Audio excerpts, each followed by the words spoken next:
నమస్తే, welcome to #you. నేను మీ రాజేష్. తెలంగాణ రాజకీయాల్లో గత కొంతకాలంగా సిఎల్పీలకి బీఆర్ఎస్ ఎల్పీ విలీనం అనే చర్చ జరుగుతోంది. ఈ నేపథ్యంలో తాజాగా మరో ప్రచారం ఊపందుకుంది. పెద్ద ఎత్తున 4 మంత్రుల పదవులు కనుక బీఆర్ఎస్ పార్టీ ఎమ్మెల్యేలు దక్కితే ఖచ్చితంగా విలీనం చేస్తామంటూ కూడా ఎమ్మెల్యేలు చర్చలు జరుపుతుండో తెలుస్తోంది. అసలు బీఆర్ఎస్ పార్టీలో ఏం జరుగుతోంది, ఆ 16 మంది ఎమ్మెల్యేలు ఎవరు, ఎప్పుడు జాయిన్ అయ్యే అవకాశం ఉంది, ఏం జరగబోతోంది, ఎప్పుడు విలీన ప్రక్రియ ఉండబోతోంది, ఎటువంటి లీగల్ చిక్కులు తప్పే అవకాశం ఉంది. మాట్లాడదాం. మనతో పాటు సీనియర్ జర్నలిస్ట్ విశ్లేషకులుగా ఉన్నటువంటి జకీర్ గారు మనతో పాటు జాయిన్ అవుతారు. డిస్కస్ చేద్దాం. నమస్తే సార్. సార్, ఇప్పటికే 10 మంది ఎమ్మెల్యేలు కాంగ్రెస్ పార్టీలో జాయిన్ అయిపోయారు. మరో 16 మంది సిద్ధంగా ఉన్నారు. ఈ 26 మంది కనుక కాంగ్రెస్ పార్టీలోకి వచ్చేస్తే లీగల్ చిక్కులు తప్పితే ఎల్పీ విలీనం జరిగిపోతుంది గతంలో లాగా అనేది ప్రచారం. ఇది గత కొంతకాలంగా జరుగుతుంది. ఇది కేవలం ప్రచారంగానే భావించాలా, లేదంటే నిజంగా కార్యరూపం దాల్చే అవకాశం ఉంది? అంటే రెండు ఉన్నాయండి. రెండు కూడా 50-50 ఛాన్సెస్ అనుకోవాలి మనం. ఎందుకంటే ప్రచారం అనేది ఊరికే ప్రారంభమై ఉండకపోవచ్చు. దానికి ఎక్కడో చోట ఎక్కడో సంథింగ్ క్లూ ఉంది. ఆ క్లూ ఎక్కడి నుంచి స్టార్ట్ అయింది ఏంటి అని మనకు తెలియదు. అయితే రెండు పార్టీలు కూడా గేమ్ ఆడుతున్నాయి. అంటే బీఆర్ఎస్ పార్టీ ఏమో తన పార్టీకి సంబంధించిన 10 మంది వెళ్ళిపోయారు కనుక మిగతా వాళ్ళు ఎవరు వెళ్లకుండా ఉండే విధమైన ఒక వ్యవస్థ ఉండే విధంగా వాళ్ళు కేసీఆర్ వాళ్ళు ఆల్రెడీ మేనేజ్ చేశారు. ఇది వరకు ఫామ్ హౌస్కు ఒక్కొక్కరిని పిలిపించి వాళ్ళ మంచి చెడు ఏమిటో కష్ట సుఖాలు ఏంటో తెలుసుకొని ఏదో సంథింగ్ కేసీఆర్ మాట్లాడినట్టుగా అప్పట్లో మనకు సమాచారం వచ్చింది. అందువల్లనే యాక్చువల్గా ఆ 10 మందితో పాటు ఇప్పుడు మనం అనుకుంటున్న ఈ 16 మంది అప్పుడే జాయిన్ కావాల్సి ఉండింది. అంటే మొత్తంగా 26 మంది జాయిన్ అయితే అవుట్ ఆఫ్ 39లో 26 జాయిన్ అయితే 2/3 మెజార్టీ జాయిన్ అవుతారు కనుక అది బీఆర్ఎస్ ఎల్పీ విలీనంగా మారుతుంది. లీగల్ కాంప్లికేషన్స్ ఏమి ఉండవు అనేది మనందరికీ తెలిసిన సబ్జెక్ట్. సో గతంలో సిఎల్పీ అంటే కాంగ్రెస్ పార్టీకి సంబంధించిన ఎమ్మెల్యేలైనా మరొక పార్టీ ఎమ్మెల్యేలైనా కూడా అట్లనే కేసీఆర్ వ్యూహాత్మకంగా జాయిన్ చేసుకున్నాడు. ఇక్కడికి వచ్చేవారు ఏం జరిగిందంటే రేవంత్ రెడ్డి గవర్నమెంట్లో కాంగ్రెస్ బీఆర్ఎస్ నుంచి 10 మంది చేరగానే వెంటనే కేసీఆర్ అలర్ట్ అయ్యాడు. అక్కడ ఫామ్ హౌస్లో అలర్ట్ అయ్యి ఒక్కొక్క ఎమ్మెల్యేని పిలిపించిన ఇంతకుముందు చెప్పినట్టుగా మొత్తం మీద వాళ్ళని మేనేజ్ చేశాడు. మీరెవరు ఎక్కడికి పోకండి, పార్టీలోనే ఉండండి, మీకున్న ఇబ్బందులు ఏంటి, ఈ రకంగా వాళ్ళతో 1 to 1 మాట్లాడి మొత్తం మీద అయితే వాళ్ళని పోకుండా ఆపగలిగాడు కేసీఆర్ అనేది ఒక ప్రచారం బీఆర్ఎస్లో ఉంది. సో ఎంత ఆపినా కూడా అధికార పార్టీ గవర్నమెంట్ అనేది దీనికి సంబంధించిన గ్లామర్ వేరు, దీనికి సంబంధించిన మోజు వేరు ఉంటుంది. అపోజిషన్ పార్టీలో ఇంకొక 4 ఏళ్ళు ఉండి కొట్లాడాలి. ఇదంతా కూడా చాలామందికి అంటే అధికారం అనుభవించిన వాళ్లకు ఇబ్బందికరంగానే ఉంటుంది. సహజంగానే ఈ పార్లమెంటరీ రాజకీయాల్లో ఉండే పార్టీలలో ఈ సమస్య ఉంటుంది. ఒకసారి అధికారం అనుభవించిన వ్యక్తి మళ్ళీ అధికారం కోల్పోతే చాలా ఇబ్బందులు ఎదుర్కొంటాడు. అంటే చాలా రకాలుగా సమస్యలు కూడా ఉంటాయి.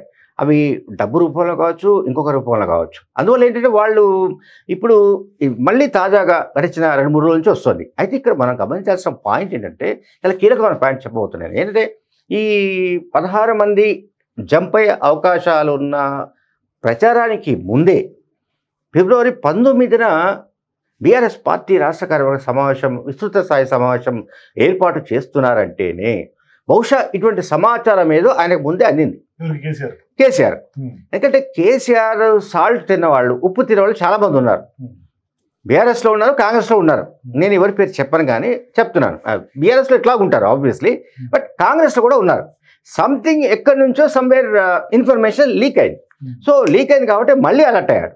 అప్పుడు అలర్ట్ అయ్యి ఒక్కొక్కరిని పిలిపించి మాట్లాడి సంథింగ్ మేనేజ్ చేసినప్పటికీ, పోకుండా కట్టడి చేసినప్పటికీ వాళ్ళను ఎంతకాలం అని కట్టేసి ఉంచుతాడు. వీళ్ళకేమో ఏదో రకం కాంట్రాక్ట్లు దొరుకుతాయనో, లేకుంటే పాత బిల్లులు వసూలవుతాయనో, లేకుంటే మంత్రి పదవులకు సంబంధించిన వ్యవహారానికి వస్తే ఇదివరకు జాయిన్ అయిన 10 మందిలో 2, లేదా ఇప్పుడు చేరుతున్న 16 మందిలో ఒకరో 2 సంథింగ్ ఇటువంటిది ఏదో ఒక చర్చ, ఒక ప్రపోజల్ పైన ఢిల్లీలో చర్చలు జరుగుతున్నట్టుగా తెలుస్తుంది. అయితే ఇక్కడ కాంగ్రెస్ పార్టీ జాతీయ పార్టీ, ప్రాంతీయ పార్టీలాగా కేసీఆర్ సింగిల్ విండో డిసిషన్స్ తీసుకోవడానికి సాధ్యం కాదు. అందువల్ల హైకమాండ్ డిసిషన్ తీసుకోవాలి. సో హైకమాండ్ ఇటువంటి డిసిషన్ తీసుకోవడానికి ముందు అంటే 4 మంత్రి పదవులను ఇప్పుడు 6 వేకెంట్ ఉన్నాయి. సో అందులో 4 కనుక బీఆర్ఎస్ పార్టీ నుంచి చేరే వాళ్ళకి కనుక ఇస్తే కాంగ్రెస్ పార్టీలో అసంతృప్తి బద్దలయ్యే ఛాన్సెస్ ఉంటాయి. అంత సులభంగా మనం దాన్ని తీసుకోవడానికి లేదు. అంటే ఇది ఒకవైపు ఉమ్మడి నిజామాబాద్ వేకెంట్ ఉంది, రిప్రజెంటేషన్ లేదు క్యాబినెట్లో. ఉమ్మడి ఆదిలాబాద్ రిప్రజెంటేషన్ లేదు. అట్లాగే ముదిరాజ్ కమ్యూనిటీ నుంచి రిప్రజెంటేషన్ లేదు. సో ఈ ఇష్యూస్ అన్ని చాలా ఉన్నాయి. అదే జరిగితే ఇప్పటికే కాంగ్రెస్ పార్టీలో పోటీ ఎక్కువగా ఉంది 6 క్యాబినెట్ పదవులు.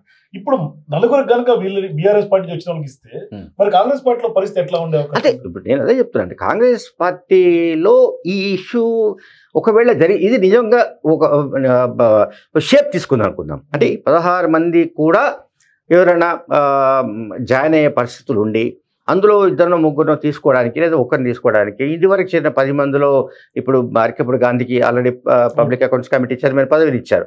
సో మంత్రి పదవుల విషయంలో ఏం జరుగుతుందంటే ఖచ్చితంగా ఒక క్రైసిస్ లాంటి సిచ్యువేషన్ కూడా ఏర్పడే అవకాశం ఉంది.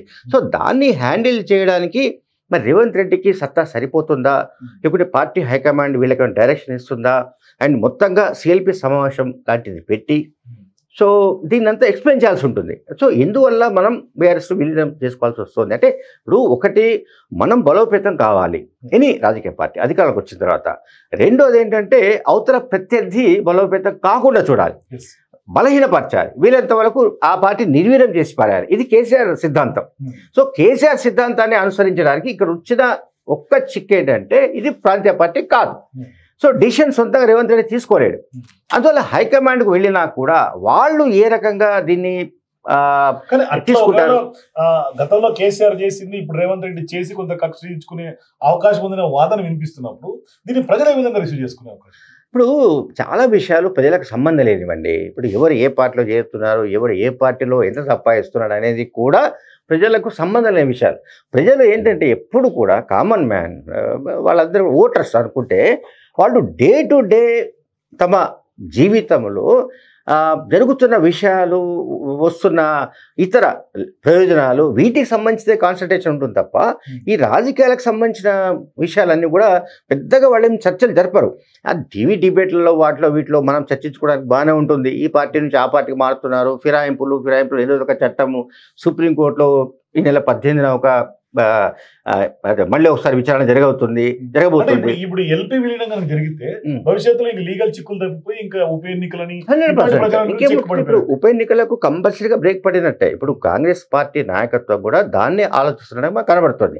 At the same time Congress పార్టీలో అసంతృప్తి, అసమ్మతి బద్దలు కాకుండా సో పార్టీలో ఎవరైతే ఆస్పిరెంట్స్ ఉన్నారో, మంత్రి పదవులను ఆశిస్తున్నారో వాళ్ళను పిలిపించి వాళ్ళను మరి ఎట్లా సాటిస్ఫై చేస్తారు? ఎందుకంటే అధికారంలోకి రావడానికి ముందు దాదాపు 10 ఏళ్ల పాటు వాళ్ళు ప్రతిపక్షాలు ఉన్నారు. 10 ఏళ్ల తర్వాత అధికారంలో వచ్చిన తర్వాత మళ్ళీ బీఆర్ఎస్ పార్టీ నుంచి వచ్చిన వాళ్లకు ప్రయారిటీ ఇవ్వడం అనేది జీర్ణించుకోలేని ఇష్యూ అది. సో దాన్ని ఎట్లా క్రైసిస్ అనేది చాలా చాలా కీలకమైన ఇష్యూ అది. థ్యాంక్ యూ జకీర్ గారు. సో ఇది ఖచ్చితంగా కాంగ్రెస్ పార్టీ చాలా జాగ్రత్తగా హ్యాండిల్ చేయాల్సినటువంటి అవసరం, లేకుంటే ఖచ్చితంగా అసంతృప్తి కాంగ్రెస్ పార్టీలోనే బీఆర్ఎస్ పార్టీ ఎమ్మెల్యేలు కనుక వెయిటేజ్ ఇస్తే బద్దలయ్యే అవకాశాలు ఉన్నాయి అంటున్నారు జకీర్ గారు. సో మీరు కూడా ఎప్పుడు గ్రౌండ్ అయ్యే అవకాశం ఉంటుంది, నిజంగానే బీఆర్ఎస్ ఎల్పీలో కాంగ్రెస్ పార్టీ సిఎల్పీలో విలీనం అయితే కాంగ్రెస్ కు ఒరిగే లాభం ఎంత? మీ అభిప్రాయాల కింద కామెంట్స్ తెలియజేయండి. For more videos please watch #.